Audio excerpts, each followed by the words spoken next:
नए माली साल के बजट से मुतालिक वफाकी हुकूमत की नई तजवीज़ सामने आई है। पेंशन में 30% इजाफे के लिए पेट्रोलियम लेवी में 10 रुपए फी लीटर इजाफे की तजवीज़ दे दी गई। ज़राए के मुताबिक पेट्रोलियम डेवलपमेंट लेवी 50 रुपए से बढ़ाकर 60 रुपए फी लीटर करने का फैसला किया गया है। हुकूमत को 10 रुपए फी लीटर लेवी बढ़ाने से 870 अरब रुपए हासिल होंगे और हुकूमत इस हासिल शुदा रकम से पेंशन में इजाफा करना चाहती है। आइंदा माली साल में पेंशन में इजाफे के लिए 780 अरब रुपए की जरूरत होगी, जबकि गुज़िश्ता माली साल में पेंशन की अदायगी के लिए 609 अरब रुपए रखे गए थे। ज़राए ने बताया है कि हुकूमत ने नौजवानों के लिए पेशा वराना तरबियत और फनी महारत के मौके बढ़ाने का भी फैसला किया है। चारों सूबों में नौजवानों को असर हासिल के मुताबिक तरबियती कोर्स करवाए जाएंगे।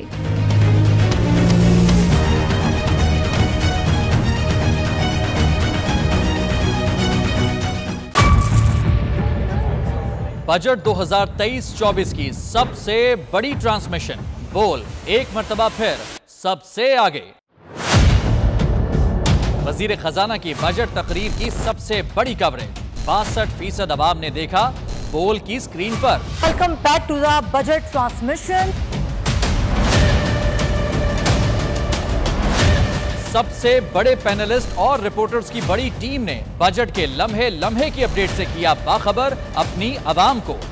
रजाक में यूँ कह रहा हूँ कि एक तरफ ये ख्वाहिश है कि लोगों को रिलीफ दी जाए, क्योंकि इलेक्शन सर पर है, तो कोई ऐसा बजट दे जो पॉपुलिस्ट हो। क्योंकि बोल रखता है खबर के हर पहलू पर नजर, बोल है सबसे आगे सबसे पहले। सब्सक्राइब करें और बेल दबाएं ताकि कोई खबर रह न जाए।